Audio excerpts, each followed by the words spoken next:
اعوذ باللہ من الشیطان الرجیم بسم اللہ الرحمن الرحیم الحمد للہ رب العالمین والصلاة والسلام علی سیدنا و نبینا محمد و آلہ الطیبین الطاہرین رب اشرح لی صدری ویسر لی امری واحلل عقدۃ من لسانی یفقہوا قولی۔ تشکیک الوجود کے اندر ہماری بحث و گفتگو جاری تھی اور تقریباً تمام اصلی مطالب تشکیک کے بارے میں آپ کی خدمت میں بیان کیے جا چکے ہیں۔ یہاں پہ بس بعض نکات جو ایک جہت سے اگرچہ اصلی موضوع سے مرتبط ہیں اور اپنی جگہ پر انتہائی اہمیت کے حامل ہیں، لیکن برکیف اس اصلی موضوع کی فرع شمار ہوتے ہیں، یعنی اس کی جو ہے وہ ایک فروعات جس طرح سے ہوتے ہیں، شاخیں وہ شمار ہوتے ہیں، لیکن اپنی جگہ پر چونکہ اہمیت کے حامل ہیں اس لیے ان کو آپ کی خدمت میں عرض کرتا ہوں۔ ایک مطلب جو پہلے جس کا تذکر دیا جانا چاہیے تھا میرے ذہن سے نکل گیا، اور وہ یہ کہ جب ہم وحدت شخصیت تشکیکی اس کے اندر جب اتصال وجودی کی بات کر رہے ہوتے ہیں تو اس اتصال وجودی سے مراد علیت و معلولیت کا اتصال ہے۔ اساساً فلسفہ ملا صدرہ کے اندر اتصال وجودی وہ جس گراؤنڈ کے اوپر تشکیل پاتا ہے، یعنی جس آپ کے بنیاد کے اوپر تشکیل پاتا ہے، وہ علیت و معلولیت وجود ہے۔ یہ جو آپ کے سامنے میں نے پوری ایک عالم ہستی کی و کل جو وجود ہے اس کا ایک خاکہ پیش کیا، واجب الوجود پہ عالم عقل، عالم مثال، عالم مادہ، اور عرض کیا کہ ان کے درمیان اتصال وجودی پایا جاتا ہے۔ یہ کس نوعیت کا اتصال وجودی ہے؟ یہ اتصال وجودی در حقیقت علت و معلول کا اتصال وجودی ہے، یعنی کیوں عالم عقل واجب الوجود کے ساتھ اس کا وجود متصل ہے، کیوں ان کے درمیان ایک فاصلہ و وقفہ وجودی، ایک گیپ موجود نہیں ہے، چونکہ واجب الوجود عالم عقل کی علت ہے۔ اسی طرح اگر خود عالم عقل کو ہم ذو مراتب سمجھیں، عالم عقل جو ہے اس کے بہت سارے مراتب موجود ہیں، ان میں سے ہر اوپر والا مرتبہ، ہر بالائی مرتبہ اپنے مادون اور ماتحت مرتبے کی علت ہے۔ اسی طرح عالم عقل جب کہتے ہیں وہ علت ہے عالم مثال کی، یعنی عالم عقل شدت وجودی رکھتا ہے عالم مثال کی نسبت، ان دو کے مابین بھی علت اور معلول کا رابطہ موجود ہے۔ لہٰذا وہ اتصال وجودی جس کو ہم وحدت شخصیت تشکیکی کے اندر تصویر کرتے ہیں اور اس کو اس بات کرتے ہیں، وہ اتصال وجودی علت و معلول والا اتصال وجودی ہے، اور اسی جہت سے تشکیک کی بحث ہمیں علیت و معلولیت کے ساتھ مرتبط کرتی ہے۔ اور دوبارہ جب انشاءاللہ تعالی علت اور معلول کی بحث میں پہنچیں گے، دوبارہ علیت و معلولیت کی جو دقیق تصویر ہے وہ تشکیک کی بحث کو مزید گہرا و عمیق بنائے گی۔ بس یہ ایک نقطہ تذکر کے طور پر آپ کی خدمت میں عرض کرنا ضروری سمجھا کہ یہاں پر اتصال وجودی سے مراد علیت و معلولیت کا اتصال ہے، وگرنہ اس کے علاوہ فلسفے کی نگاہ میں، بالخصوص فلسفہ ملا صدرہ میں، اس سے ہٹ کر کسی اور قسم کا اتصال وجودی پایا نہیں جاتا ہے۔ خب یہ آپ کی خدمت میں عرض کیا۔ ایک اور مطلب جو اہمیت کا حامل ہے، جس کا کافی دفعہ تذکرہ ہوا، لیکن چونکہ ہمارے ذہنوں میں وہ مثال کا غلبہ ہو جاتا ہے اور درست طور پہ اس مطلب کو سمجھ نہیں پاتے، جس کی وجہ سے بہت ساری مشکلات پیش آتی ہیں، اور وہ یہ ہے کہ جب ہم تشکیک کی بحث میں یہ کہتے ہیں شدت اور ضعف، یعنی وجود شدید ہے یا وجود ضعیف ہے، وجود میں شدت و ضعف ہے، اس شدت و ضعف سے کیا مراد ہے؟ چونکہ ایک مرتبہ ہم شدت اور ضعف نور میں فرض کرتے ہیں، نور چونکہ انسان کے حواس کے ساتھ، انسان کی قوت باصرہ کے ساتھ نزدیک ہے اور اس میں شدت کو ہم محسوس کرتے ہیں، لہٰذا وہ بہت حد تک ہمارے لیے بدیہی ہے، بہت حد تک واضح ہے کہ بھئی نور کا شدید ہونے کا کیا مطلب ہے، یا نور جب ضعیف ہوتا ہے تو اس کا کیا مطلب ہے۔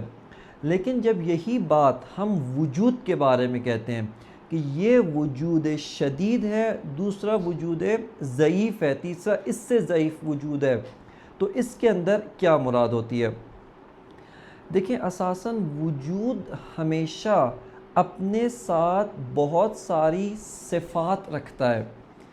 ان وجود کی صفات کو اصطلاح کے اندر، یعنی اصطلاح میں، فلسفی اصطلاح میں، وجود کی ان صفات کو کمالات وجود کہا جاتا ہے. وجود کے کمالات، وجود کی کوالٹیز یا کریکٹرسٹکس کہتے ہیں. یا ایک اور جو ان کے بارے میں اصطلاح پائی جاتی ہے وہ اصطلاح ہے معقولات ثانیہ فلسفی. اب معقولات ثانیہ فلسفی کیا ہیں، ان کی یہ ٹرمینالوجی کیوں رکھی گئی، اس کے پیچھے کیا بات ہے، وہ ابھی یہاں پہ مورد بحث نہیں ہے، لیکن ان کو اصطلاح کے اندر معقولات ثانیہ فلسفی کہا جاتا ہے.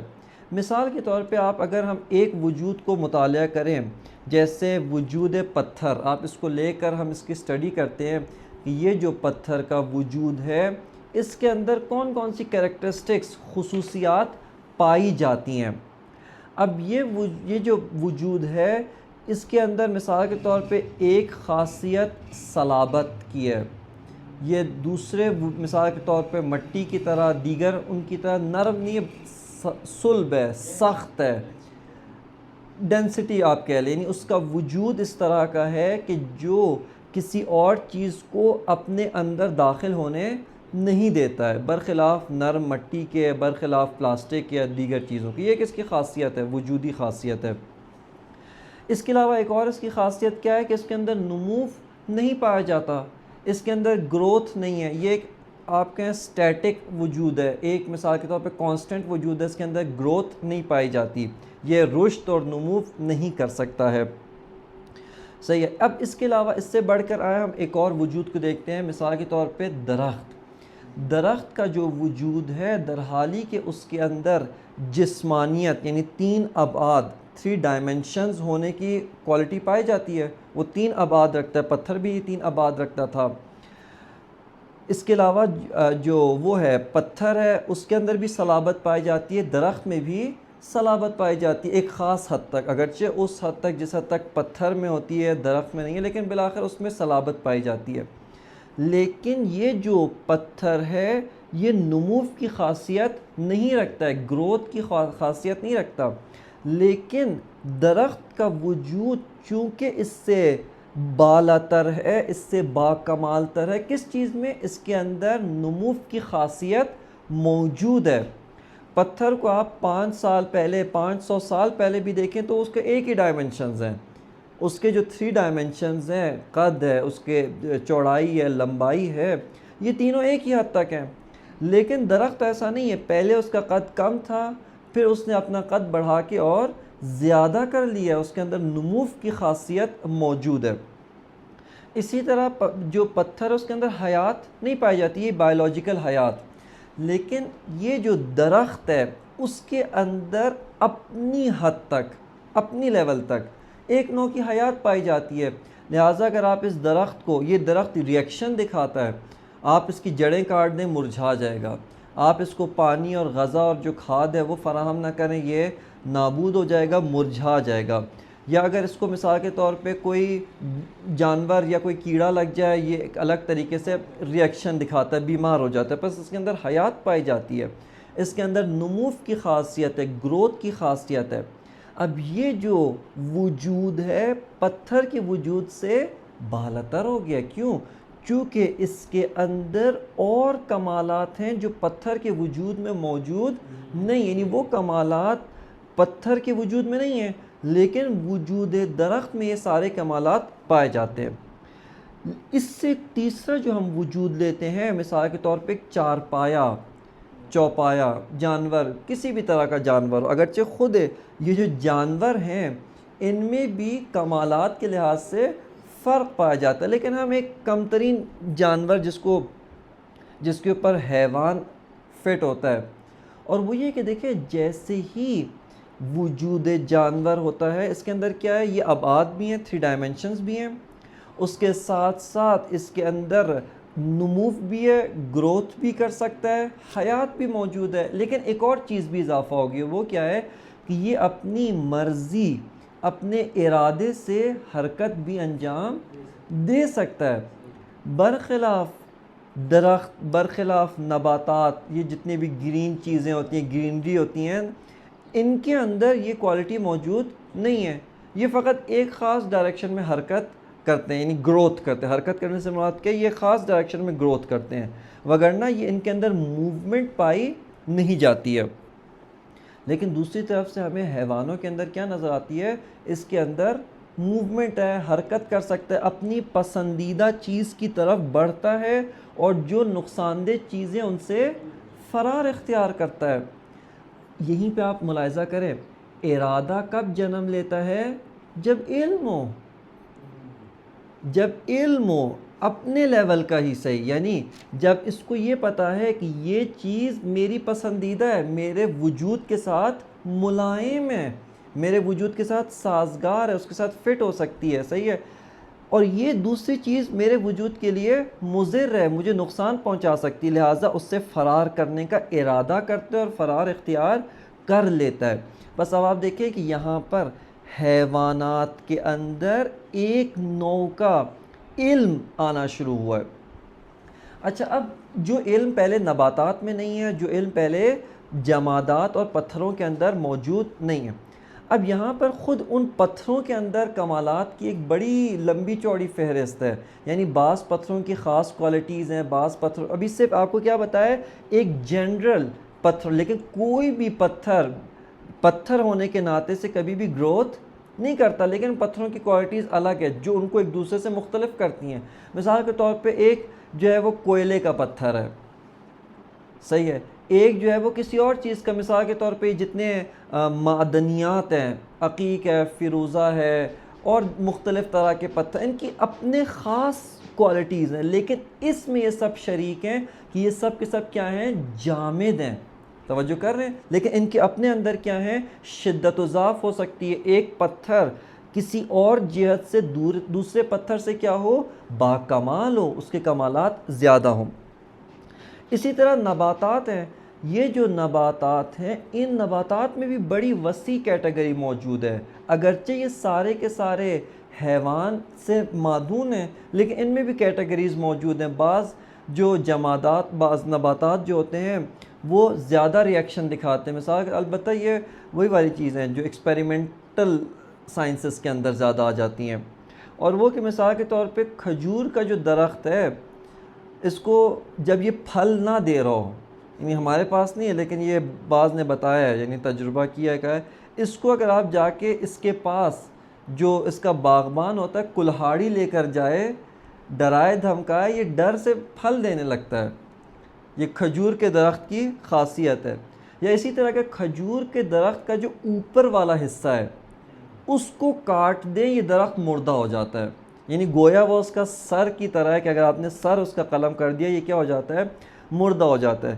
لیکن بعض ایسے نہیں ہیں، جو اور پودے ہوتے ہیں یا اور نباتات ہوتے ہیں وہ ایسے نہیں ہوتے. اسی طرح خود جو حیوانات ہیں، حیوانات کی باؤنڈری کیا ہے جہاں سے حیوانات شروع ہوتے ہیں؟ وہ یہی کہ ان کے اندر ارادہ، ان کے اندر حرکت ارادی موجود ہوتی ہے. لیکن اب یہ جو حرکت ارادی ہے، اس کی منیمم لیمٹ کیا ہے؟ 1 سینس. بعض ایسے حیوانات ہیں جن میں فقط 1 سینس ہے. ایک ہی سینس کے ذریعے سے وہ علم حاصل کرتے ہیں، اور اسی لیول کے مطابق ان کے اندر ارادہ اور اس کے مطابق حرکت موجود ہوتی ہے. باقی ساری چیزیں موجود ہیں، جسم بھی ہے، وہ جسم گروتھ بھی کرتا ہے، نمو بھی ہوتی ہے، رشد بھی ہے، 3 ڈائمنشنز اپنے بڑھاتا ہے. ایک اور پہلو کیا ہے؟ اس کے اندر علم ہے. لیکن کس حد تک کا علم ہے؟ علم اس حد تک ہے کہ فقط 1 سینس کے مطابق. اچھا، حیوان کے اندر فقط 4 پائے نہیں، جتنے چونٹیاں، حشرات، پرندے، چرندے، مثال کے طور پہ جتنے جانور 4 پائے، حتیٰ آبی حیوانات، یہ سب ان کے اندر شامل ہیں.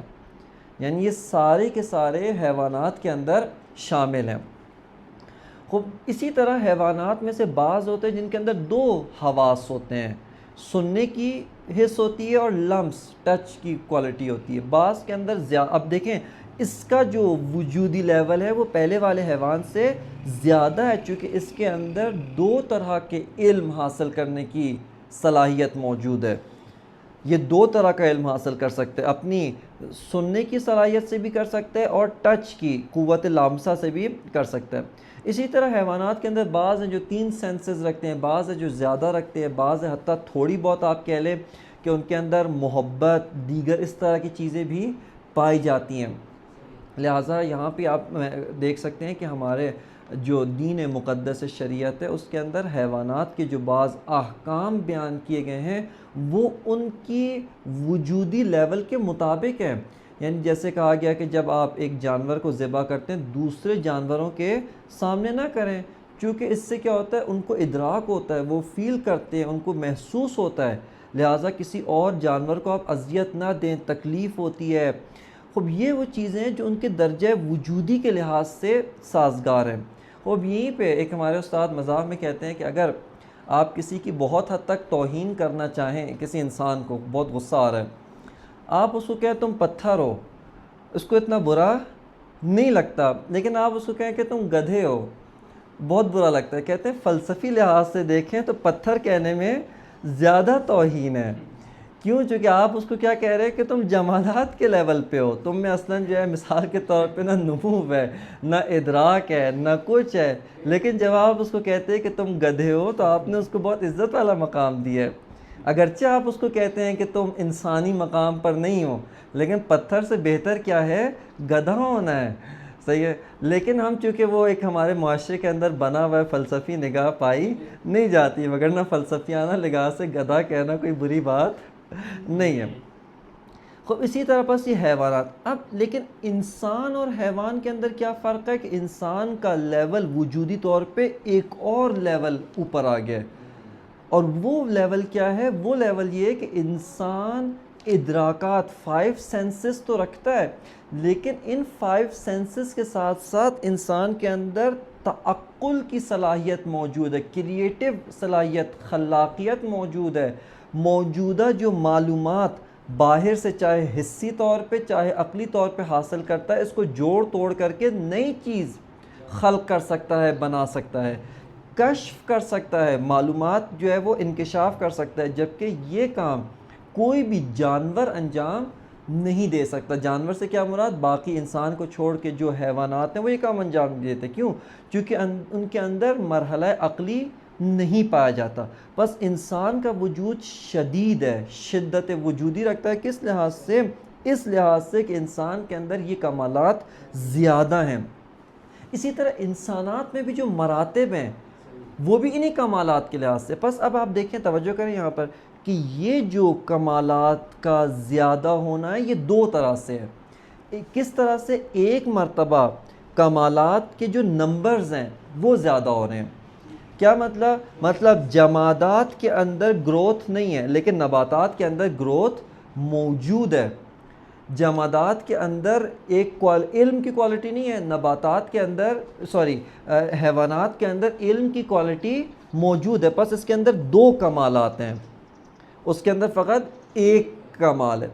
ایک مرتبہ کیا ہوتا ہے؟ یہ کمالات خود ان کمالات میں بھی ایڈیشن ہوتا ہے، ایک کا علم کم ہے دوسرے کا علم زیادہ ہے، سارے علم رکھتے ہیں۔ توجہ کریں، یعنی کمالات کس لحاظ سے اضافہ ہو رہے ہیں؟ 2 طرح سے۔ ایک مرتبہ کیا ہے؟ ان موجودات جتنی بھی حقائق ہیں ان کو وجودی لحاظ سے دیکھتے ہیں۔ بعض حقائق بے علم ہیں، بغیر حیات کے ہیں، بغیر قدرت کے ہیں، وہ بغیر ارادہ رکھتے ہیں، لیکن ایک موجود ہے اس میں 4 کمالات ایکسٹرا ہیں، اضافی ہیں، اس کے اندر علم ہے، قدرت ہے، حیات ہے، ارادہ موجود ہے۔ لیکن ایک مرتبہ 2 موجودات یعنی 2 انسان، ان دونوں میں 4 پائی جاتی ہیں لیکن ان 4 کا لیول برابر نہیں ہے۔ ایک میں علم کم ہے دوسرے میں علم زیادہ ہے، ایک میں قدرت کم ہے دوسرے میں قدرت زیادہ ہے۔ بس یہ کیا ہو گیا؟ وجودی لحاظ سے جب ہم کہتے ہیں شدت و ضعف، اس سے یہ مراد ہے۔ اسی طرح خب یہاں سے ہم آتے ہیں عالم غیر جسمانی، عالم مثال و عالم عقل۔ اس کے اندر اب یہ عالم مادہ کے لیے 3 ڈائمنشنز، یہ جو 3 ابعاد ہیں، طول، عرض اور عمق، لمبائی، چوڑائی اور یہ جو قد، یہ تینوں عالم مادہ کے لیے کمال ہیں۔ لیکن اگر آپ دقت کریں حقیقت میں یہ نقص ہے، کیوں؟ چونکہ یہ بتا رہے ہیں کہ یہ جو وجود ہے اس ڈائمنشن میں قید ہے، اس سے باہر نہیں ہے۔ اگر آپ اسی وجود کے ڈائمنشنز کیا کر دیں، فزیکل ڈائمنشنز کی بات کر رہا ہوں، وگرنہ وجودی لحاظ سے اس کی حتماً کوئی نہ کوئی ڈائمنشن ہوگی، کوئی نہ کوئی مرتبہ ہوگا۔ یہ فزیکل ڈائمنشنز آپ ختم کر دیں، اب یہ وجود کیا ہو گیا ہے، زمان و مکان کی قید سے ماورا ہو گیا ہے، بالاتر ہو گیا ہے۔ اس کا درجہ وجودی اور بالاتر ہے۔ کیوں اس کا درجہ وجودی بالاتر ہے؟ کیونکہ اب حقیقتاً یہ جسم کی قید میں نہیں ہے۔ اس کو اگر آپ سمجھنا چاہتے ہیں، اس کو ہم بہت اچھے طریقے سے روح و جسم کی مثال سے سمجھ سکتے ہیں۔ دیکھیں ہماری جسم، جو ہمارا جسم ہے، روح اس کے اندر نہیں ہے۔ کیوں؟ کیونکہ دیکھیں میں آپ کو درک کر رہا ہوں، آپ کا علم ہو رہا ہے یا نہیں ہو رہا؟ اساساً علم جسم کی کوالٹی نہیں ہے۔ اگر مجھے آپ کا اتنے ڈسٹنس، اتنا جسمانی تو فاصلہ موجود ہے نا، لیکن میرا جسم کی حد کیا، یہ جو ظاہری جہاں پہ میرے جسم کی شیپ ختم ہو جاتی ہے، جسم کی حد ہے، لیکن مجھے اتنا جسم اور ہمارے درمیان کوئی فزیکل کانٹیکٹ بھی موجود نہیں ہے، لیکن میری قوت باصرہ آپ کو دیکھ رہی ہے، میری قوت باصرہ آپ کو درک کر رہی ہے۔ خب یہاں پر کیا ہے، یہاں پر در حقیقت ہماری اس جسم کے وسیلے سے، اس جسم کے ذریعے سے ہماری روح کو علم حاصل ہو رہا ہوتا ہے۔ بس یہ جو روح ہے جسم کے اندر قید نہیں ہے۔ اچھا دوسری طرف سے آپ اگر دیکھیں، آپ کے سر پہ اگر ہلکا سا کچھ ہو، آپ کو پورا کا پورا ادراک ہوتا ہے، پوری طرح فیل کرتے ہیں۔ اگر آپ کے پاؤں میں کچھ ہو تو بھی آپ کو فیلنگ ہوتی ہے، مکمل احساس ہوتا ہے۔ ہاتھ میں کچھ ہو، اس کا کیا مطلب ہے؟ دیکھیں اس کا مطلب یہ ہے جب کا فیلنگ، علم، ادراک اساساً جسم کی خاصیت نہیں ہے۔ جسم کبھی بھی فیلنگ و ادراک نہیں کر سکتا، جب یہ جسم مر جاتا ہے، جسم مر جاتا ہے کیا مطلب؟ یعنی انسان مر گیا، جسم تو ابھی بھی ہے نا، اس کو کسی قسم کا کوئی ادراک نہیں ہوتا۔ آپ اس کو پیٹیں، آپ اس کو لکڑی سے ماریں، اب آپ اس کو جو کچھ بھی کریں، آپ کسی قسم کا ادراک نہیں ہوتا۔ کیوں؟ چونکہ جو ادراک کرنے والا تھا وہ اس سے کیا ہو گیا ہے؟ الگ ہو گیا ہے۔ روح جو ادراک کرتی ہے وہ اس سے جدا ہو گئی ہے۔ بس روح اساساً غیر مادی چیز ہے، لیکن چونکہ روح کا اس جسم کے ساتھ اتنا گہرا ارتباط ہے کہ جسم نے گویا روح کو کیا کیا ہوا ہے؟ اپنے اندر قید کیا ہوا ہے۔ میرا جسم چونکہ یہاں پر ہے، مجھے دوسری طرف معلوم نہیں ہے کہ دیوار کی دوسری طرف کیا ہو رہی ہے۔ اگر یہ روح اس جسم کی قید سے آزاد ہو جائے، تب یہ کیا ہوگی؟ عالم مادہ و عالم جسم کے اوپر احاطہ کر سکتی ہے۔ بعض اوقات ہم میٹا فزکس کو کیا سمجھتے ہیں؟ یہاں تک فزکس ہے، اس سے اس طرف میٹا فزکس ہے۔ یہ انتہائی غلط تصور ہے۔ کیوں؟ چونکہ آپ کہتے ہیں ادھر سے اس طرف، تو آپ نے اس کو کیا کر دیا ہے؟ دوبارہ ایک مکان میں قید کر دیا ہے۔ توجہ کر رہے ہیں؟ یعنی ادھر نہیں ہے، اس مکان میں نہیں، اس مکان میں ہے۔ جبکہ میٹا فزکس کیا ہے؟ یعنی غیر مادی چیز وہ کل مادہ کے اوپر حاوی و احاطہ کیے ہوئے ہے، لیکن اس مادہ کے اندر قید نہیں ہے۔ لہٰذا جتنے بھی اور عوالم ہیں، غیر مادی عوالم، عالم مثال عرض کی، عالم عقل، یہ ان کا درجہ وجودی کس لحاظ سے بالاتر ہے؟ یہ علم بھی رکھتے ہیں، قدرت بھی رکھتے ہیں، ارادہ بھی رکھتے ہیں، باقی اور کمالات بھی رکھتے ہیں، لیکن عالم جسم و جسمانیت کی قید کے اندر مقید نہیں ہے، اس کے اندر بند نہیں، ان کا درجہ وجودی شدید ہے۔ بس آپ نے توجہ کیا کہ یہ جو ہمارا درجہ وجودی و شدت وجودی سے کیا مراد ہے، یہیں پہ آپ کو معلوم ہو جائے گا کہ دیکھیں ہمارے معاشرے کے اندر، اب آپ آ کے یہیں پر دیکھ سکتے ہیں معاشرے کے اندر کن چیزوں کو کمال سمجھا جاتا ہے؟ ہمارے جسمانی چیزوں کو۔ اتنا جب میں یہ بعض اوقات یہ جو موویز بنائی جاتی ہیں، بچوں کے لیے بنائے جائیں، بڑوں کے لیے بنائے جائیں، اس کے اندر ہم تصور نہیں کر رہے ہوتے کہ کس چیز کو ہمارے لیے کمال بنا کر پیش کیا جا رہا ہے۔ آپ میں سے شاید دیکھیو، اکثر دیکھیو، کم از کم نام تو سنا ہوگا، اسپائڈر مین، آئرن مین، سپر مین، خب اس کے اندر کیا بتایا جا رہا ہے؟ اس کے اندر بتایا جا رہا ہے کہ انسان اگر خالی انسان ہو اتنا کمال نہیں رکھتا. ہاں یہ انسان اپنا کمال کس چیز کے ذریعے حاصل کر رہا ہے؟ ایک اس مخلوق کے ذریعے سے جو وجودی لحاظ سے اس سے کیا ہے؟ پست ہے. جو وجودی لحاظ سے اس کا درجہ اس سے کم ہے.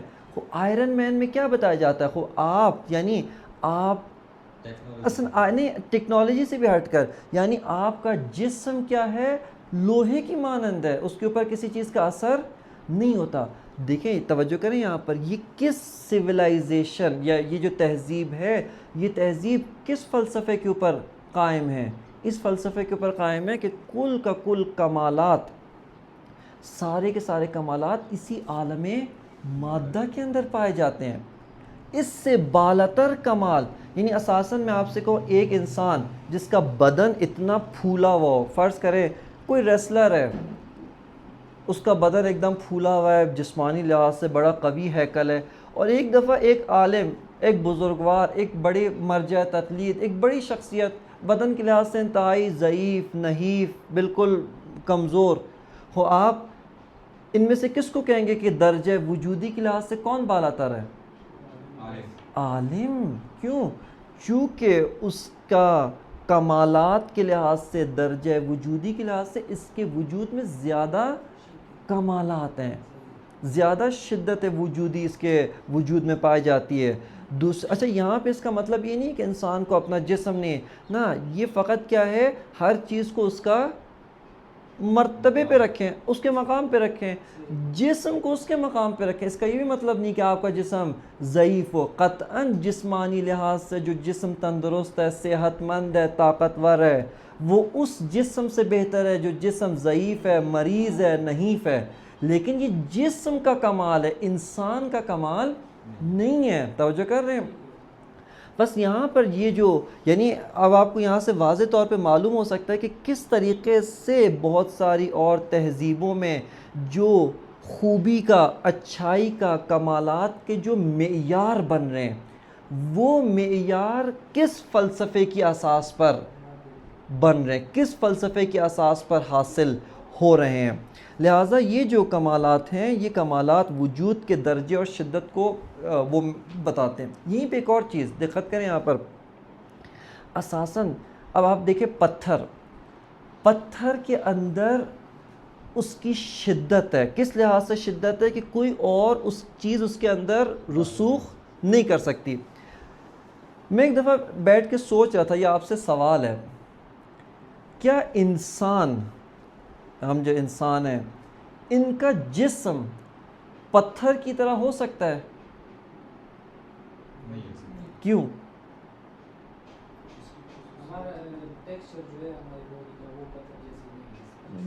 نہیں ہے. میرا سوال یہ نہیں کہ ہے یا نہیں ہے، سوال کیا ہے، ہو سکتا ہے، پاسبل ہے یا امپاسبل؟ کیوں؟ سوال یہ ہے کہ کیوں گوشت نہ بنے. لیکن فرض نہ کہ آپ کا جسم اتنا ہی سخت ہو، پتھر کی طرح ایک دم، اس میں جوائنٹس بھی ہوں اسی طرح کہ آپ بالکل پتھر کی طرح گولی لگے سائڈ سے نکل جائے. اساساً دیکھیں اب یہیں پہ ایک بہت جو ہے وہ یہ کہ اساساً ممکن نہیں ہے. کیوں؟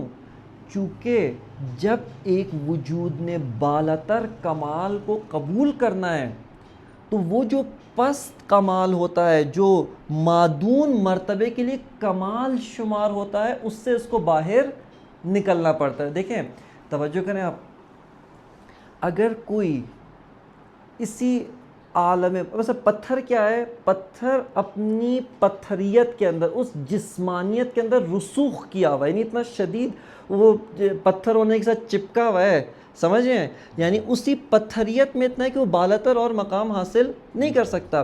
اب دیکھیں اس کے اندر حیات پیدا ہونا ممکن نہیں ہے. کیوں؟ چونکہ حیات کے بعض لوازم ہیں، یہ بایولوجیکل حیات، اس کا لازمہ کیا ہے، آپ کی نس ہونی چاہیے، رگیں ہونی چاہیے، حتیٰ درختوں میں بھی رگیں ہوتی ہیں. خب یہ رگیں اساساً اس پتھر کا جو ٹیکسچر ہے، یعنی صلابت، سختی، اس کے اندر رگیں ہو نہیں سکتی.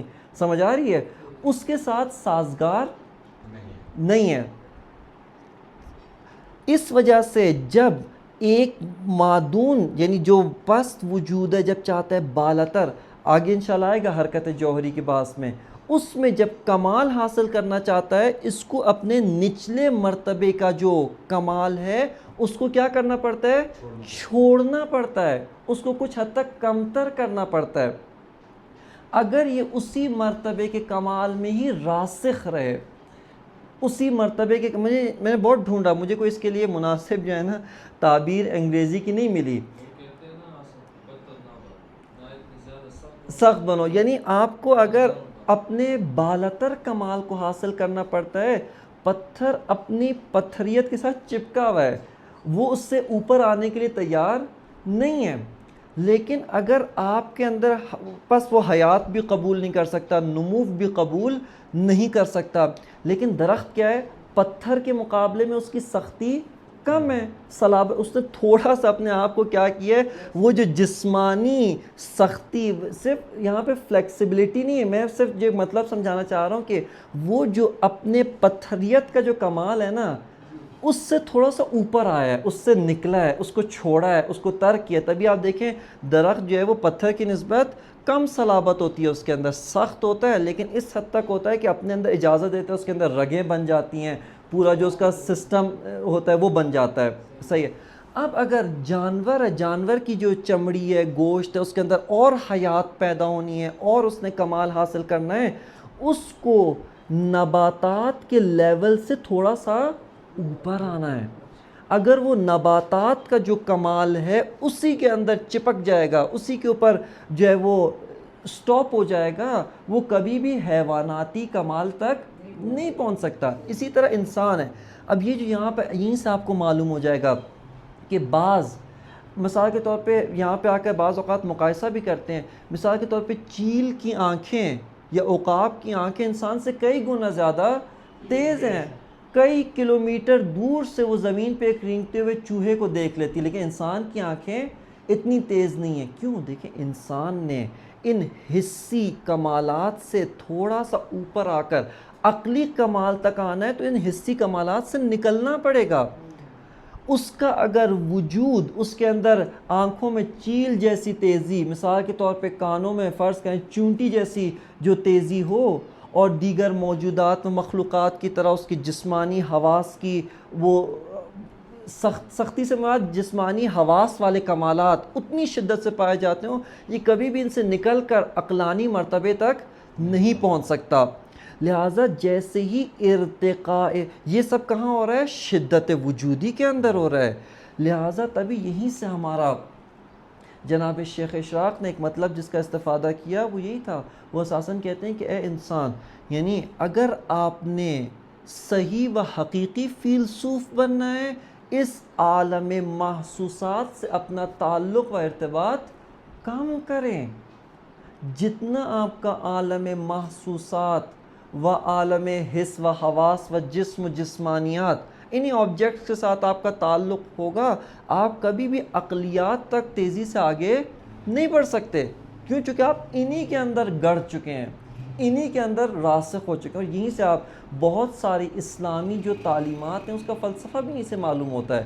مثال کے طور پہ روزہ انسان کو یہیں سے آیا کہ انسان جو تم زمین کے اندر و ان جسمانی و حواس خمسہ کے جو امور ہیں ان کے اندر گڑ چکے ہو، ان کے اندر دھنس چکے ہو، اس سے کیا کرو؟ تھوڑا سا اوپر آؤ، باہر آؤ، اس سے نکلو تاکہ تم کمالات کا سفر طے کر سکو۔ اور یہیں پہ اسلام، دین مقدس اسلام کی یعنی حکمت، میں کہنے کا مقصد ہے کہ دیکھیں عقلی طور پہ فلسفہ اسلامی کلاً اسلام کی کیا کرتا ہے؟ تائید کرتا ہے، اس کی باتوں کی تصدیق کرتا ہے۔ وہ انسان جس کا مقصد کیا ہے؟ انا للہ و انا الیہ راجعون، خداوند متعال کون ہے؟ بی نہایت کمال، لامحدود کمال۔ انسان کون ہے؟ اسی مٹی سے نکلا ہے، اسی مٹی سے خلق ہوا ہے۔ اب توجہ کریں، اس مٹی جس کے اندر کوئی کمال نہیں ہے، فقط جسم ہونے کا کمال ہے، اس سے اسلام کی تعلیمات انسان کو کدھر سفر کراتی ہیں؟ اس کمال تک جو لامحدود کمال ہے۔ اب کیسے یہ سفر طے کرے گا؟ اسی طرح سے کہ آہستہ آہستہ پہلے اس کو رشد دے گا، پھر ایک مرتبے میں یہ حواس خمسہ تمہارے لیے کمال ہیں، لیکن اسی کے اوپر رکنا نہیں ہے، متوقف نہیں ہونا، اس سے تھوڑا سا بالاتر رہو، اس سے اور اوپر رہو، اور اوپر رہو، اور اوپر رہو، ایک مرتبے تک حقائق عقلی انسان کے لیے کمالات ہیں. یہی فلسفہ، منطق، علوم عقلیہ، لیکن اس کے اوپر بھی آپ اکتفا نہ کریں، بلکہ کیا کرنے کی کوشش کریں؟ اپنی باطنی آنکھوں سے ان حقائق کو دیکھنے کی کوشش کریں. ایک دفعہ جناب شیخ الرئیس بو علی سینا کی اپنے زمانے کے ایک عارف ابو سعید ابو الخیر، ان سے ملاقات ہوئی. دونوں میں کافی 2-3 دن لگاتار جو ہے وہ گفتگو، بحث و مباحثہ اور علمی مکالمہ جاری رہا. خب جب یہ دونوں نکلے ایک دوسرے سے جدا ہوئے اپنی اپنی منزل کی طرف، تو جیسا ہوتا ہے لوگ جو آس پاس کے ہوتے ہیں ایک سے پوچھتے ہیں کہ بھئی ان کو کیسا پایا آپ نے، کتنے پانی میں ہیں. ابن سینا سے پوچھا گیا کہ خب یہ جو عارف ہے ابو سعید ابو الخیر، اس کو کیسا پایا آپ نے؟ اس نے کہا کہ جو کچھ میری عقل نے سمجھا ہے، اس کے قلب نے اس کو دیکھا ہے، مشاہدہ کیا ہے. اور جب ان سے پوچھا گیا، ابو سعید ابو الخیر سے پوچھا گیا کہ ابو علی سینا کو کیسا پایا، تو اس نے کہا کہ جو کچھ میں اپنی آنکھوں سے دیکھتا ہوں، یہ اندھا اپنی لاٹھی ٹیکتا ہوا آتا ہے. لاٹھی سے کیا مراد ہے؟ عقل، یعنی عقلی دلیل، عقلی استدلال کو رکھتا ہوا وہاں تک پہنچ جاتا ہے، لیکن ابھی بھی یہ مشاہدے کی حد تک نہیں پہنچا ہے. توجہ کر رہے ہیں یہاں پہ؟ بس اس طریقے سے جو ہے وہ انسان جو ہے وہ کمالات کے مراتب طے کرتا ہے. بس یہاں پہ آپ کو معلوم ہوا شدت اور ضعف، اس کا کیا معنی ہے؟ وجودی شدت و ضعف کا کیا معنی ہے؟ اور اس میں وجود میں جو ضعف ہے اس کا کیا معنی ہے؟ خب اب آتے ہیں یہ اسی کو تھوڑا سا اور، چونکہ دیکھیں یہ مطلب اہم ہے، اس وجہ سے اور ہم اگلے موضوع میں آج تو بالکل وارد نہیں ہو سکتے، لہٰذا میں یہیں پہ اسی موضوع کو تھوڑا سا اور تشکیک کی جو بات ہے اسی سے مرتبط، اور وہ یہ کہ دیکھیں اساساً شدت وجودی کے اندر ایک اور چیز ہو رہی ہوتی ہے، اور وہ کیا؟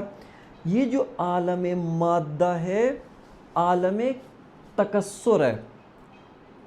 اصل عالم مادہ میں کثرات پتہ ہے کیسے پیدا ہوئی؟ اس طرح سے پیدا ہوئی کہ ایک جو وجود ہے نا، وہ اپنے ضعف، اپنی کمزوری کی وجہ سے بہت سارے کمالات کو اپنے اندر اکٹھا نہیں کر سکتا. اس کے اندر لیمیٹیشنز ہیں، اس کی جو وجودی لیمیٹیشنز ہیں وہ بہت زیادہ ہیں. لہٰذا ایک جو وجود ہے اس کے اندر فرض کریں 2 کمالات ہیں، دوسرا وجود اس کے اندر 2 الگ کمالات ہیں. عالم مادہ کی کثرت اس طرح سے پیدا ہوئی. جیسے ہم عالم مادہ سے اوپر جاتے ہیں نا، اوپر جانے کا مطلب کیا ہے؟ وجودی لحاظ سے، کمالات وجودی کے لحاظ سے جیسے ہم عالم مادہ سے اوپر برتر جاتے ہیں، وہاں پر ایک ہی وجود نے ان تمام کمالات کو اپنے اندر اکٹھا کیا ہوا ہے، سمیٹا ہوا ہے. درحالی کہ عالم مادہ چونکہ ضعف وجودی رکھتا ہے، وجودی لحاظ سے ضعیف ہے، وہ تمام کمالات کو ایک وجود کے اندر جمع نہیں کر پاتا، ایک وجود کے اندر اکٹھا نہیں کر پاتا. جیسے مثال کے طور پہ بعض اوقات ہمیں تعجب ہوتا ہے، یعنی یہ کس طریقے سے ہو سکتا ہے کہ ملائکہ کے بارے میں خوب، یعنی یہ سوال آپ کو صرف سمجھانے کے لیے کہ ایک مرتبہ کس طریقے سے ایک ہی لمحے میں زلزلہ آیا، کئی 100 لوگ مر گئے، یا فرض کریں بم گرا 100 لوگ، 200 لوگ، 300 لوگ مر گئے. یہ زمین کے مختلف حصوں کے اندر لوگ مر رہے ہیں، اور ہم کیا کہتے ہیں کہ کیا ہوتا ہے؟ سب کی روح ملک الموت قبض کرتا ہے ایک ہی ٹائم پہ. اسی وجہ سے کہ دیکھیں ملک الموت نے، یعنی چونکہ عالم مادہ سے بالاتر ہے، بہت سارے کمالات کو اپنے اندر اکٹھا کیا ہوا ہے. اسی طرح عالم مادہ کی ایک اور محدودیت کیا ہے؟ انسانوں میں آپ دیکھیں روٹین یہ نارمل یہ، وگرنہ اس کے برخلاف بھی ہو سکتا ہے. وہ انسان جو جسمانی لحاظ سے قوی ہے، قدرت رکھتا ہے، معمولاً یوزلی عقلی لحاظ سے قوی نہیں ہوتے.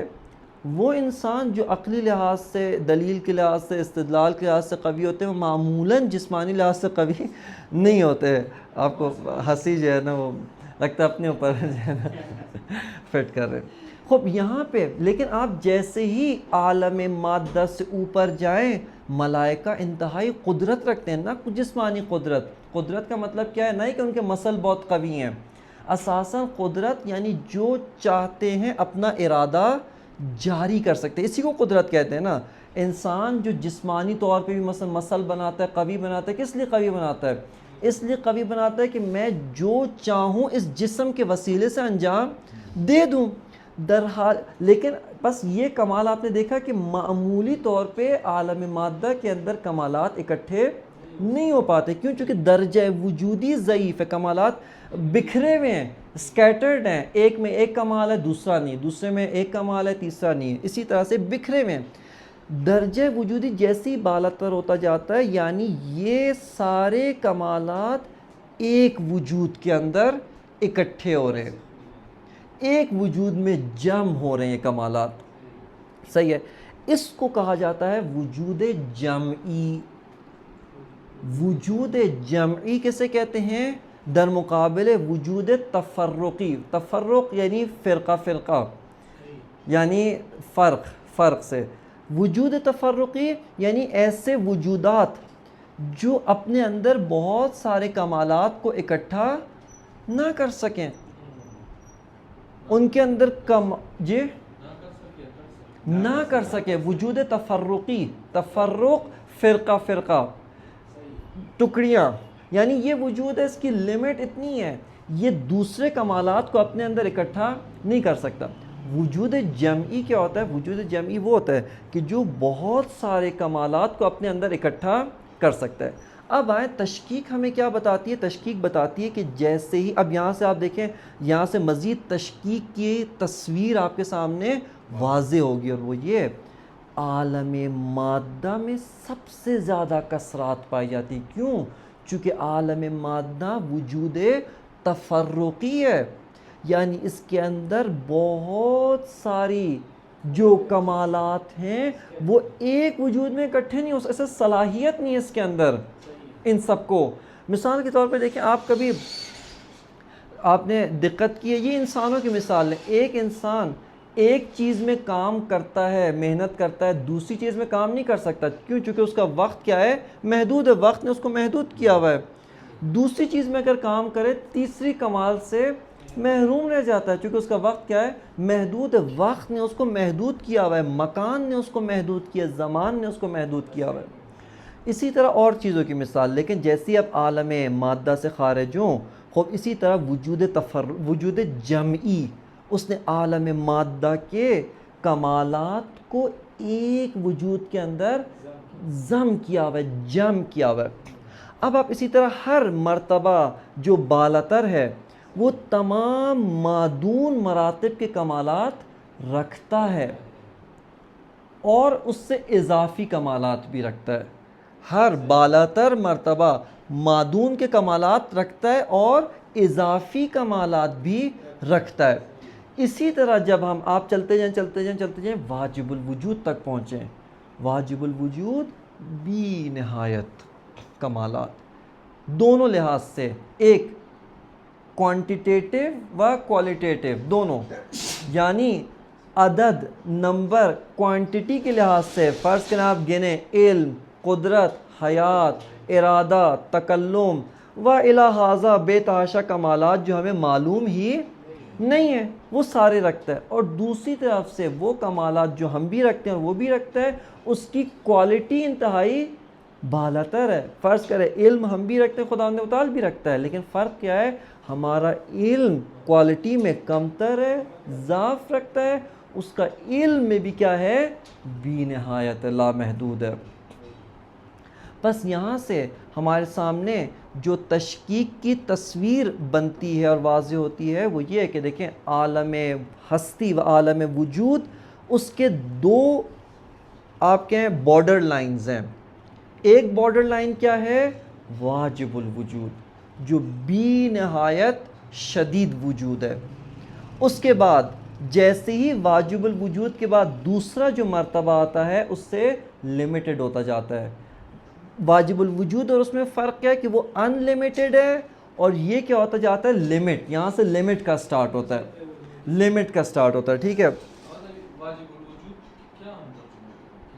یعنی واجب الوجود سے مراد فی الحال آپ خدا لیں. ابھی واجب الوجود یعنی ابھی ہم کوئی اور تصور نہیں پیدا کرنا چاہتے. یعنی یہاں پر بتانے کا مقصد کیا ہے؟ بتانے کا مقصد یہ ہے کہ تحقیق کے اندر دو بارڈر لائنز ہوتی ہیں. ایک بارڈر لائن کیا ہے؟ ضعیف ترین مرتبہ جس کے بعد اساساً کوئی وجود کا مرتبہ ہونا قابل تصور ہی نہیں ہے، نہ یہ کہ کوئی اور مرتبہ نہیں ہے. ان دو میں بہت فرق ہے. ایک مرتبہ قابل تصور ہے لیکن ابھی موجود نہیں ہے، ایک مرتبہ ہم کہتے ہیں کہ اساساً قابل تصور ہی نہیں ہے. اور وہ ضعیف ترین مرتبہ کون سے؟ عالم مادہ. سب سے ضعیف، چونکہ عالم مادہ کا مطلب کیا ہے؟ اس کے اندر کمالات نہیں ہیں لیکن کمال قبول کرنے کی ایبیلٹی ہے. کمال نہیں ہے لیکن کمال قبول کرنے کی صلاحیت و ایبیلٹی موجود ہے. اس کو ہم عالم. دوسرا جو اس کا بارڈر ہے سب سے اوپر، وہ کیا ہے؟ بی نہایت کمال، لامحدود کمال، جس کے اندر کسی جہت سے کوئی محدودیت موجود نہیں ہے. کسی جہت سے کوئی محدودیت نہیں ہے، ایکسٹریم ہے. صحیح ہے. اب آئیں یہیں سے میں ایک اور مطلب، بس یہاں پہ ہمارے لیے واضح ہوتا ہے کہ دو جو اس کے آپ کے حاشیے، دو بارڈر لائنز جہاں پر جہاں پر کل عالم وہ ایک طرح سے آپ کہیں کہ اینڈ تک اینڈ کہنا درست نہیں ہے. جہاں پہ ہم کہتے ہیں کہ عالم جو ہے نا اس کی بارڈر لائن ہے. صحیح ہے. ایک بی نہایت کہ اس سے مافوق کسی چیز کو قابل تصور نہیں ہے، چونکہ ایسا بی نہایت کے بعد کچھ نہیں ہے. بی نہایت سے بالاتر اصل، یعنی آپ جیسی کہ بی نہایت یعنی بے نہایت، یعنی اس کو بی نہایت آپ نے فرض نہیں کیا، اس کو بی نہایت قرار نہیں دیا. بی نہایت کے بعد یعنی بی نہایت کیا ہے؟ جو کسی اور کے لیے گنجائش نہیں چھوڑتا. جو بی نہایت ایسے ہی ہوتا ہے. وگرنہ اگر آپ کہیں کہ نہیں بی نہایت یعنی یہاں تک، اس سے آگے نہیں، تو آپ نے محدود کر دیا اس کو. پس بی نہایت سے بالاتر کوئی اور درجہ وجودی شدت میں قابل فرض و قابل تصور نہیں ہے. اور ضعف میں انفائنائٹ وجود. صحیح ہے نا. اور ضعف میں کیا ہے؟ عالم مادہ سے. اب آئیں توجہ کریں یہیں پہ. اب یہاں پہ ہمیں ماہیت، اس کا دوبارہ ایک جائزہ لیتے ہیں، اور اس کا جو ہے نا ہمیں تھوڑا سا دقیق تصور مزید پیدا ہوگا. ہم نے اس وقت اصالت الوجود و اعتباریت الماہیت کی جو بحث و گفتگو تھی، اس کے اندر ہم نے ماہیت کو یعنی ایک طرح سے آپ کہیں سربستہ طور پہ، یعنی ایک اجمالی و ایک مبہم تصور کیا کہا تھا؟ چیستی، وٹنس، کیائیت، یہ کیا ہے. لیکن یہاں پر ہمیں ماہیت کا ایک اور تصور حاصل ہوتا ہے. وہ درست ہے ہاں، لیکن ہر کیائیت، ہر چیستی، ہر وٹنس کو ماہیت نہیں کہتے، بلکہ وہ آپ کہیں طبیعت، وہ یعنی کیا کا جواب جو محدودیت کے نتیجے میں حاصل ہوتا ہے. ایک دفعہ آپ پوچھتے سوال، جیسے ایک دفعہ آپ کسی سے پوچھیں یہ کیا ہے، جواب میں وہ کہ یہ عالم ہے، یہ غیر عالم ہے. یہ عالم و غیر عالم کو ماہیت نہیں کہا جاتا. توجہ کریں کیوں؟ کیونکہ یہاں پر آپ نے اس کے کمالات کے ذریعے سے جواب دیا. آپ نے اس کے ماہیت کیا ہے؟ ماہیت ایک وجود کے کمالات محدود کو بیان کرتی ہے. اس کے محدود، مثال کے طور پہ پتھر ایک ماہیت ہونا ہے نا، یعنی اس کا درست ہے، اس پتھر کو جب ہم مشاہدہ کر رہے ہیں، ملاحظہ کر رہے ہیں، ایک اس کا وجود اور ایک اس کی ماہیت ہے. ماہیت کیا بیان کر رہی ہے؟ ماہیت یہیں سے آپ کو واضح ہوگا، وجود اور ماہیت میں آپ اگرچہ وجود غیر از ماہیت و ماہیت غیر از وجود ہے، ان دونوں میں آپس میں ڈفرنس موجود ہے، لیکن عالم ہستی میں یہ دونوں ایک دوسرے کے ساتھ مرتبط ہیں. دیکھیں مرتبط کا مطلب کیا ہے؟ مرتبط کا مطلب یہ نہیں ہے کہ وجود ماہیت کی ذات میں کبھی نہیں آتا، نہ ہی ماہیت وجود کی ذات میں انٹرفیئر کرتی ہے. مرتبط کا مطلب کیا ہے؟ مرتبط کا مطلب یہ کہ ایک پروسیجر کے نتیجے میں ہمیں ماہیت حاصل ہوتی ہے. اور وہ کیا ہوتی ہے؟ وہ یہ جو وجود ہے، ہم اس کو مطالعہ کر رہے ہیں، یہ وجود کچھ کمالات رکھتا ہے. اس کے جو کمالات ہیں ایک لمٹ پہ پہنچ کے ختم ہو جاتے ہیں، یعنی یہ جو وجود ہے، فرض کریں اس کے اندر، میں ویسی مثال دیتا ہوں سمجھانے کے لیے، اس وجود کے اندر 10% فرض کریں جسمانیت ہے، جسم ہونا، 3 ڈائمنشنز ہونا، 3 ابعاد ہونا، اس کے بعد تھوڑی گروتھ ہے، تھوڑا یہ ہے، یہاں پر اس سے اوپر کے کمالات نہیں ہیں، یہ لمیٹڈ ہے. یہاں سے کیا حاصل ہوتی ہے؟ ماہیت حاصل ہوتی ہے. ماہیت ہر نوعیت کے فرق کو بیان نہیں کرتی، بلکہ وہ فرق جو چیزوں میں ان کے محدود کمالات کو بیان کر رہی ہے، اس کے کمالات کو بتاتی ہے کہ میں اس حد تک کمال، یعنی میں کمال رکھتی ہوں لیکن اس حد تک کمال رکھتی ہوں، اس سے بالاتر کمال میرے لیے نہیں ہے. لہٰذا اسی وجہ سے یہیں سے حکمائے اسلامی، فلاسفہ اسلامی کہتے ہیں واجب الوجود ماہیت نہیں رکھتا.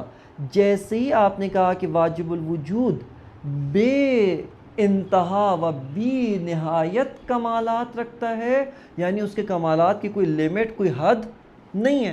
جب کمالات کی حد نہیں ہے، لہٰذا اس کی کوئی ماہیت بھی نہیں ہے. کیوں؟ چونکہ ماہیت کا کیا مطلب؟ دیکھیں، پتھر کی ماہیت کیا بتاتی ہے؟ پتھر کی ماہیت یہ بتاتی ہے کہ میں مثال کے طور پہ اتنے کمالات رکھتی ہوں، اتنے محدود، باقی اس دائرے سے باہر جو کمالات ہیں میرے اندر موجود نہیں ہیں. اچھا، ادھر سے آپ لے لیں درخت کو.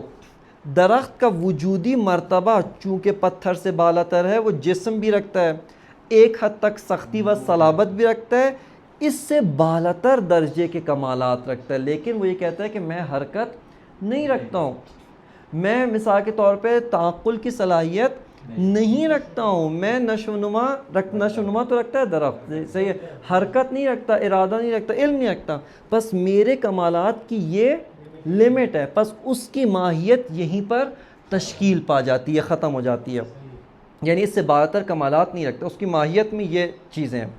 اب آپ آ جائیں حیوانات، ان کے اندر یہ والے کمالات موجود ہے. اچھا، یہیں پہ ایک اور نقطہ بھی دیکھیں، اس کا یہ مطلب نہیں ہے کہ پتھر کی ماہیت کبھی بھی درخت کے اندر داخل نہیں، چونکہ پتھر کے اندر ایک اور بھی پہلو موجود ہے، اور وہ کیا ہے کہ میں اسی پتھر ہونے کے اندر رسوخ رکھتا ہوں. وہ جو پہلے ایک فرق بیان کیا تھا ابھی تھوڑی دیر پہلے، کہ میں اسی پتھر ہونے کے اندر رسوخ، اصلا میرے لیے حیات ممکن ہی نہیں ہے، پاسبل نہیں ہے. لہٰذا پتھر کی یہ لمیٹیشنز ہیں، عرض کیا درخت کی یہ لمیٹیشن تھوڑا سا اس سے وسیع ہو گیا، اس کے نقائص اب اس درخت کے اندر موجود نہیں ہے، لیکن اپنی نوعیت کی محدودیت، اپنی نوعیت کے نقائص اس درخت کے اندر موجود ہیں، حیوان والے اس کے اندر کمالات موجود نہیں ہیں. اسی طرح آپ آتے جائیں انسان کے اندر، انسان کی ماہیت کیا ہے؟ انسان کی خاص ماہیت، یعنی خاص حد ہے، انسان کی خاص لمٹ ہے. یہ جو بعض اوقات کہا جاتا ہے کہ انسان کمالات حاصل کرتا کرتا لامحدود ہو سکتا ہے، اس کا خاص معنی ہے. اس کا معنی یہ کہ انسان کبھی بھی اس ماہیت سے نہیں نکل سکتا، بلکہ اس کی ماہیت کیا ہے؟ اس کی ماہیت ایسی ہے کہ یہ کمالات اور حاصل کر سکتی ہے، لیکن انسان کبھی بھی انسانیت کے دائرے سے باہر نہیں نکلے گا. دیکھیں، فرض کریں ایک انسان کمالات حاصل، علم، دیگر کمالات، قدرت، یہ سب حاصل کرتے کرتے حضرت جبرائیل کے برابر ہو جائے، درجہ وجودی کے لحاظ سے کیا ہو جائے؟ مثلا فرض کہ حضرت جبرائیل کے برابر ہو گئے، پھر بھی فرق ہے. کیوں؟ چونکہ جبرائیل نے یہ کمالات ان کے اندر تھے بائی ڈیفالٹ. انسان نے کیا کیا ہے؟ ان مراحل کو طے کرتے ہوئے حاصل کیا ہے. لہٰذا انسان کبھی بھی اپنی انسانیت کی جو ماہیت ہے اس سے باہر نہیں نکل سکتا. اب آتے ہیں ملائکہ، ان میں سے ہر ملائکہ ایک خاص درجہ وجودی رکھتا ہے، اس سے بالاتر نہیں ہے. جیسے قرآن مجید کی آیت ہے نا، وَمَا مِنَّا إِلَّا وَلَهُ مَقَامٌ معلوم، ہم میں سے ہر ایک کا ایک درجہ ہے، ہر ایک لیول پہ، اس لیول سے باہر. یہاں پہ آیت لانے کا مطلب یہ نہیں ہے کہ آپ آیت کی وجہ سے اس کو قبول کریں، نا، صرف بتانے کا مقصد کیا ہے کہ یہ سارے کے سارے ایک خاص مقام رکھتے ہیں، اس مقام کو ایکسیڈ نہیں کر سکتے، اس سے بالاتر نہیں جا سکتے. جب ہم کیوں کہتے ہیں خداوند متعال ماہیت نہیں رکھتا، سارے کمالات رکھتا ہے. آپ اس کو کہیں کہ تبھی یہاں پہ ایک قاعدہ ہے بسیط الحقیقہ کل الاشیاء ولیس بشیء منہا، یعنی کیا مطلب، یعنی جو چیز سارے کمالات رکھتی ہے اس پہ آپ ساری چیزوں کے کمالات کو فٹ کر سکتے ہیں. آپ کہہ سکتے ہیں انسان کے تمام کمالات کس کے اندر ہیں؟ خداوند متعال میں. پتھر کے تمام کمالات خداوند متعال میں، اس کے اندر ان کے نقائص موجود نہیں ہیں. تبھی یہ جو قاعدہ ہے نا بسیط الحقیقہ کل الاشیاء، یعنی بسیط الحقیقہ سے کیا مراد ہے؟ واجب الوجود خداوند متعال کے لیے ایک صفت ہے. خب یہ کل الاشیاء ہے، ہر شے. آپ خدا کو کہہ سکتے ہیں پتھر ہے. کس معنی میں پتھر ہے؟ یعنی پتھر کے تمام کمالات رکھتا ہے. اسی قاعدے کا دوسرا بھی پورشن ہے وَلَيْسَ بِالشَّيْءٍ مِّنْهَا، لیکن نقائص کی جہت سے جو پتھر کے نقائص ہیں وہ خداوند متعال میں پائے نہیں جاتے. لہٰذا بس اب دیکھیں پتھر کیا کہتا ہے، پتھر کی ماہیت کیا کہتی ہے؟ میں درخت نہیں ہوں، میں انسان نہیں ہوں، میں مثال کے طور پہ حیوان نہیں ہوں. ہر ایک کی لمیٹیشنز ہیں، ہر ایک کی محدودیت ہے. اب آپ جیسی ہی یہ محدودیت اٹھا دیں کمالات بھی نہایت ہو جائیں گے، اساساً وہاں پہ ماہیت ہو نہیں سکتی. انفائنائٹ کمالات. اور چونکہ ماہیت ایک فائنائٹ و محدود کمالات سے حاصل ہوتی ہے، لہٰذا اسی وجہ سے خداوند متعال کی ایک خاصیت کیا ہے؟ خداوند متعال وجود محض ہے، اساساً ماہیت نہیں رکھتا. کیوں؟ چونکہ ماہیت محدود کمالات کا نتیجہ ہے، اور جہاں پہ کمالات لامحدود ہو جائیں، بی نہایت کمالات ہو جائیں، وہاں پہ اساساً ماہیت ختم ہو جاتی ہے. وہاں پہ کوئی لمیٹیشنز نہیں ہے، کسی قسم کی ماہیت نہیں ہوتی. بس یہاں پر آپ کو ماہیت کا ایک بہتر جو ہے وہ تصور ہمیں حاصل ہوتا ہے کہ کس طریقے سے ماہیت جو ہے وہ ہمیں عالم ہستی کے اندر حاصل ہوتی ہے. خب یہ یہاں پر واضح ہو گیا کہ اسی طرح تشکیک کے اندر، یعنی اصالت الوجود اور تشکیک الوجود نے آ کر مزید ماہیت کا جو تصور ہے، ماہیت کا جو کانسیپٹ ہے وہ ہمارے لیے بہتر بنایا.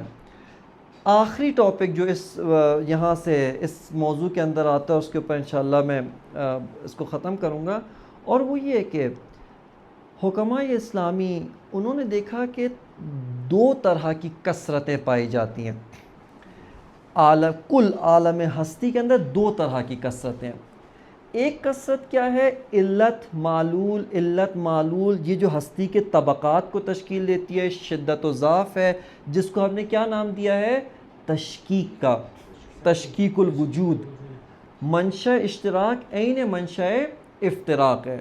پہلا والا عالم دوسرے کی علت، دوسرا تیسرے کی، تیسرا چوتھے کی، و الی ھذا کہ وجود اتنا ضعیف ہو جاتا ہے کہ اس کے بعد اساساً وجود قابل تصور ہی نہیں ہے. لیکن کہتے ہیں کہ دیکھیں اس کے علاوہ ایک اور طرح کی بھی کثرت ہمیں عالم ہستی کے اندر نظر آتی ہے، بالخصوص عالم مادہ کے اندر. جیسے میں اور پتھر ہوں، درست ہے میں پتھر سے بالاتر ہوں وجوداً و کمالات کے لحاظ سے، لیکن نہ میں پتھر کی علت ہوں نہ پتھر میرا معلول ہے. یعنی ہمارے اور اس طرح کی جو کثرت ہے، اسی طرح عالم مادہ میں بے تحاشا چیزیں ایسی ہیں، نہ ان میں سے ایک دوسرے کی علت ہے نہ اس کی معلول ہے، یعنی ارتباط علی اور معلولی پایا نہیں جاتا. توجہ کر رہے ہیں؟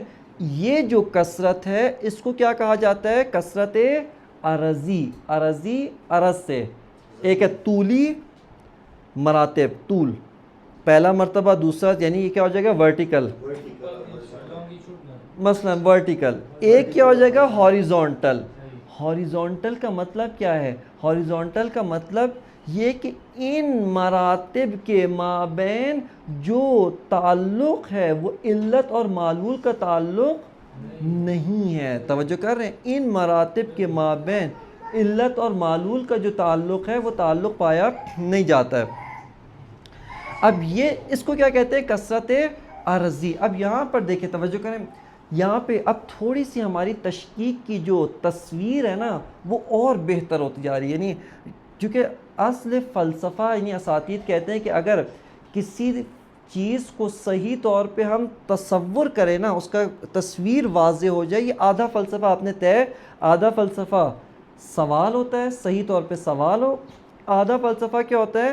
اس کی درست تصویر سازی، صحیح طور پہ آپ اس کی تصویر، اس کو جو ایک منطقی تصویر ہے، اور اس سے باقی کیا ہوتا ہے؟ اس پہ دلیل و استدلال. بہت ساری چیزوں کو اساساً دلیل و استدلال نہیں چاہیے، آپ اس کو صحیح تصور کر لیں.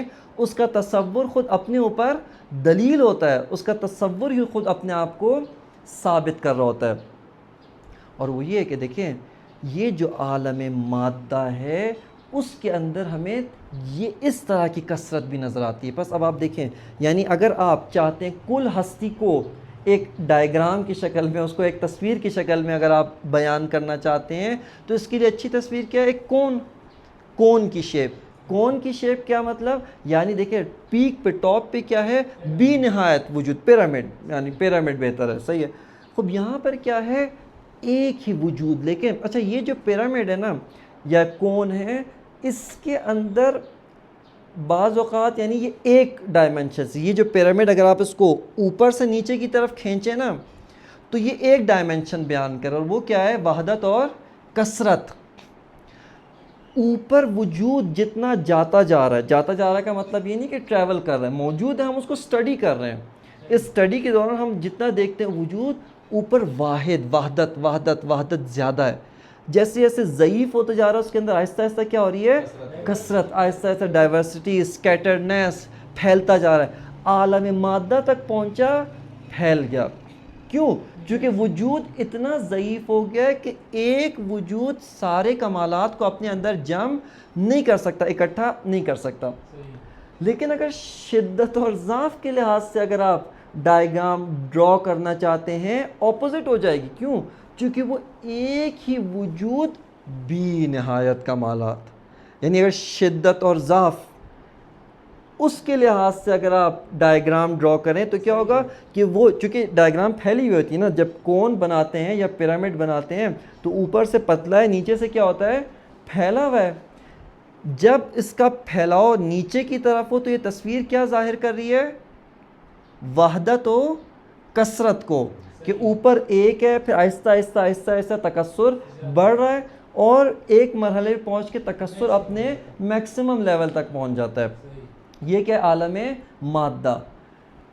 اس کو اگر اسی کو آپ الٹا بنائیں، یعنی کون کا جو چوڑا والا حصہ ہے وہ اوپر کی طرف کے نیچے، یہ کس چیز کو شو کرتی ہے؟ شدت و ضعف. کہ اوپر والا جو مرتبہ ہے وہ بی نہایت شدید ہے، اور جیسے ہی ہستی نیچے آتی جا رہی، ہستی نیچے آ رہی کا مطلب واضح ہے، ہاں، جیسے ہی ہم ہستی کا مطالعہ کرتے ہیں اور بی نہایت شدید وجود سے آہستہ آہستہ نیچے آتے جا رہے ہیں، یہ وجود کیا ہو رہا ہے؟ ضعیف ہوتا جا رہا ہے. و ضعیف ترین وجود کیا ہے؟ عالم مادہ ہے. توجہ کر رہے ہیں؟ یعنی یہاں پر، اور اس عالم مادہ کے اندر ایک اور طرح کی کثرت ہمیں ملتی ہے جو کثرت ارضی ہے، عین کے ساتھ. کثرت ارضی یعنی ہاریزونٹل، جن میں موجودات میں آپس میں علت و معلول کا تعلق موجود نہیں ہے. جیسے نہ آپ اس پودے کی علت ہے، نہ پودا آپ کی علت ہے، نہ آپ ان پتھروں کی علت ہے. عالم مادہ میں یوں ہی ہیں، یعنی بہت ساری چیزیں ایک دوسرے کی علت اور معلول نہیں ہیں. اس کو کہا جاتا ہے ہاریزونٹل کثرت، یعنی ایک کثرت عرضی، عرض میں، طول میں نہیں ہے، طولی کے مقابلے میں عرضی، عرض میں. ان دونوں کا فرق ذرا واضح کر دیں. ان دونوں کا فرق یہ کہ ایک کثرت ہستی کے اندر شدت اور ضعف کی وجہ سے پیدا ہو رہی ہے. یعنی ہستی پہلے انتہائی شدید ہے، اس کا معلول اس سے کیا ہو جاتا ہے؟ ضعیف ہوتا ہے. اب کثرت پیدا ہوئی ہے، دو ہو گئے، پہلے ایک وجود تھا اب دو ہو گئے. پھر اسی طرح، حالانکہ دو ہونے کا مطلب کیا ہے؟ الگ نہیں ہے، پیچھے والی مباحث ساتھ رکھنی ہے. یعنی دو ٹکڑیاں مراد نہیں ہے، وحدت صنفی مراد نہیں ہے، بلکہ وحدت شخصی کے اندر دو ہیں، یعنی دو مرتبے، پھر ایک اور مرتبہ پیدا کرتے گئے ایک دوسرے کو. یعنی ایک دوسرے کو پیدا کرنے سے کیا مراد ہے؟ ہر بالاتر و شدید مرتبہ وجودی معدوم کو ایجاد کرتا ہے، وہ اپنے سے ماتحت کو ایجاد کرتا ہے. اس طرح یہ کثرت طولی کیا ہے؟ جن میں علیت و معلولیت کا رابطہ پایا جاتا ہے. وجودی لحاظ سے شدت اور ضعف بھی ہے، اور علیت اور معلولیت کا رابطہ بھی پایا جاتا ہے۔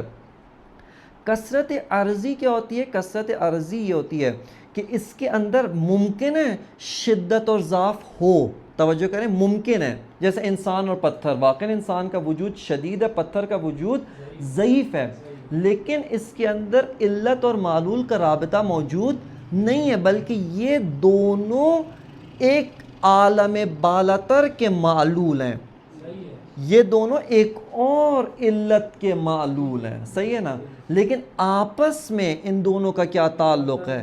آپس میں ان دونوں میں علیت و معلولیت کا رابطہ موجود نہیں ہے۔ اس کو فلسفے کی اصطلاح میں کہا جاتا ہے کثرت عرضی۔ پس ایک جو ہمارے پاس اصطلاح بنتی ہے تشکیک کثرت طولی، جس کو تشکیک کہتے ہیں، اور ایک کیا ہو جاتی ہے کثرت عرضی۔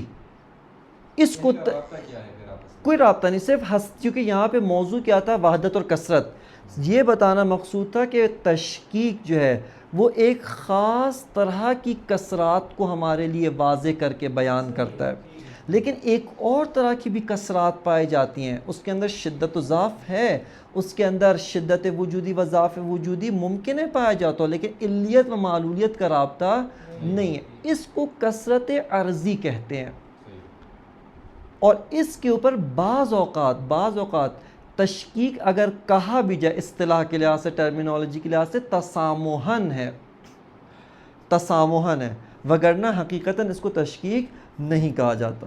خب یہاں پر الحمدللہ خداوند متعال کے لطف و کرم سے ہم نے یہ جو پانچواں جو ہمارا موضوع تھا تشکیک الوجود، یعنی وجود کے اندر تشکیک پائی جاتی ہے، اور اس کے بہت سارے فروعات، اس کی بہت سارے لوازمات، بہت سارے اور مطالب کو ہم نے الحمدللہ پڑھا۔ انشاءاللہ اگلا جو موضوع ہے علیت، یعنی علت اور معلول، اس کے اندر انشاءاللہ اگلے درس سے ہم وارد ہوں گے۔